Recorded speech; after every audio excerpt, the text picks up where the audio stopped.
Now, when I started my own company in late 2013, my goal was to provide affordable consumer electronics to customers that don't have a buying office in Asia and customers that do not import by themselves. Now, before I started my own company, I was working with large retailers and they all had their import processes in place. But my target customers with my own company were not these retailers.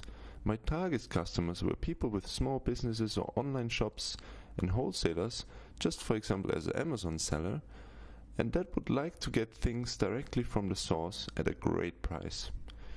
Now, in the first few months, I felt that many of my new customers were really uneducated or unaware about importing procedures, and many didn't know the advantages and obviously also the disadvantages.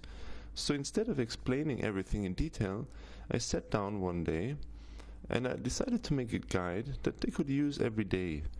Now, what started out as a few pages quickly turned into a book. To be exact, it's the book and the course that you are learning today. I call it my Import Bible. Now, I've helped many customers and buyers all over the world with this course, and many tell me that this information has helped them a great deal to take their businesses to the next level. Now, for example, I had a customer from Spain. He was selling small quantities of products that he bought from importers in Spain with a little bit of profit on eBay. He was looking for a way to grow his business but had no idea about the import process. Now, when I started to work with him in March 2014, he had a total profit of €800 a month through his eBay sales.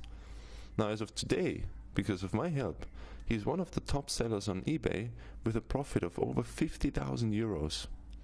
Now, I will show you how to turn an investment of $10,000 into $33,000 profit in this course.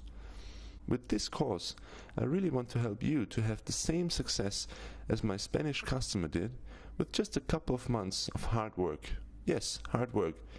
Don't let the title of this course fool you. To take your ideas or business a step forward takes a lot of hard work. Now, this course is also a great tool for you as a general guide and introduction to importing. There are a few chapters that may or may not apply to you. I recommend reading them anyway, and then decide for yourself whether to apply these processes or not. I hope you enjoy this course, and I hope it will help you the same way it has helped many others.